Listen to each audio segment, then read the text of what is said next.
محترم ناظرین، آج کل بہت سارے لوگ جذبات میں آ کر کے، غصے میں آ کر کے اپنی بیوی کو طلاق دے دیتے ہیں اور ایک بار میں طلاق طلاق طلاق کہہ کر کے بیوی کو اپنے سے جدا کرنا چاہتے ہیں۔ لیکن جب غصہ ٹھنڈا ہوتا ہے، جب دماغ ٹھیک ہوتا ہے، جب جوش و جذبات کی زندگی سے فارغ ہوتے ہیں تو انہیں ندامت، شرمندگی ہوتی ہے کہ ہم نے اچھا خاصا ہنستا کھیلتا بسا بسایا گھر کو برباد کر دیا۔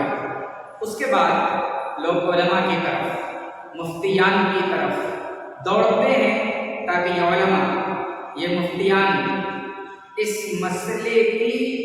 وضاحت کر دیں اور صحیح حل نکال کر کے پھر سے ہمارے گھر کو جوڑ دیں اور ہمارا گھر اسی طرح ہنستا کھیلتا بستا بسایا رہ جائے۔ اس سلسلے میں دیکھیے، بہت سارے علماء کی طرف، مفتیوں کی طرف جاتے ہیں اور جب اپنا مسئلہ پیش کرتے ہیں کہ میں نے ایک بار میں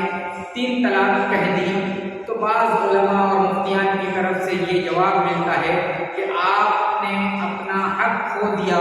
لہذا اب حلالہ کے بغیر کوئی چارہ نہیں۔ لیکن جب ہم قرآن و سنت کا مطالعہ کرتے ہیں اور صحیح موقف اور صحیح منہج کو دیکھتے ہیں، نبی اکرم صلی اللہ علیہ وسلم کی تعلیمات کو دیکھتے ہیں، آپ کے صحابہ کے عمل کو دیکھتے ہیں، تو ہمیں راستہ نظر آتا ہے اور گھر بسانے کا طریقہ نظر آتا ہے۔ تو صحیح جواب یہ ہے کہ ایک آدمی شدید غصے کی حالت میں اگر طلاق طلاق طلاق 3 بار کہہ دیتا ہے، یعنی ایک ہی مجلس میں، تو اس کی طلاق اگر شدید غصے میں دی گئی ہے تو یہ طلاق واقع نہیں ہوتی۔ اور اگر کوئی شخص نارمل حالت میں اپنی بیوی کو ایک مجلس میں 3 طلاق طلاق طلاق طلاق کہہ کے طلاق دے دیتا ہے تو اس کی طلاق تو واقع ہو جائے گی، لیکن وہ 3 طلاق ایک طلاق مانی جائے گی، کیونکہ اس نے ایک مجلس میں 3 طلاق دی اور ایک مجلس کی 3 طلاق ایک مانی جائے گی، اور یہ بھی طلاق رجعی ہوگی، کیونکہ اللہ تعالیٰ نے قرآن میں فرمایا الطلاق مرتان، طلاق رجعی 2 مرتبہ ہے، یعنی 2 مرتبہ آپ اپنی زندگی میں اپنی بیوی کو طلاق دے کر کے رجوع کر سکتے ہیں عدت کی حالت میں۔ اور اگر آپ نے 2 رجعی طلاق دینے کے بعد عدت کی حالت میں رجوع نہیں کیا تو آپ نیا مہر اور نیا نکاح اور نئی مہر کے ذریعے سے اس بیوی کو اپنی زندگی میں واپس لا سکتے ہیں 2 طلاق کے بعد، کیونکہ یہ دونوں رجعی ہیں۔ اور جب اگر تیسری طلاق آپ نے دے دی تو اب آپ کے پاس چارہ نہیں ہے کہ آپ نیا نکاح اور نئی مہر سے واپس لائیں، بلکہ اس کا طریقہ یہ ہے کہ وہ عورت اپنی مرضی سے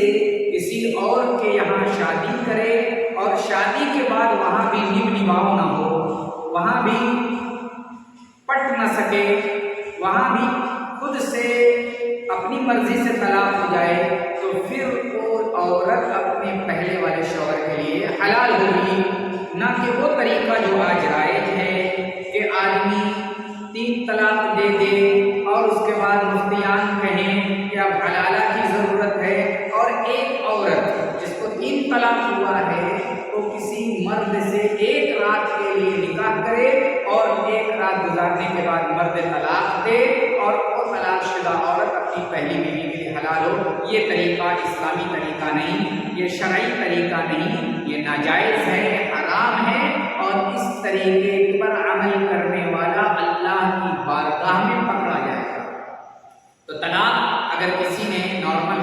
شدید غصے میں اگر طلاق دی تو طلاق واقع نہیں ہے، اگر کسی نے نارمل حالت میں طلاق دی ہے تو طلاق واقع ہو جائے گی، لیکن ایک بار میں 3 طلاق بولنا اس کا ایک طلاق مانا جائے گا اور وہ طلاق رجعی ہے، اس لیے اس کو عدت کی حالت میں رجوع کرنا ہے، اور عدت کی حالت میں رجوع کر لیتا ہے تو اسے نکاح کی ضرورت ہے، اور اگر عدت گزر جاتی ہے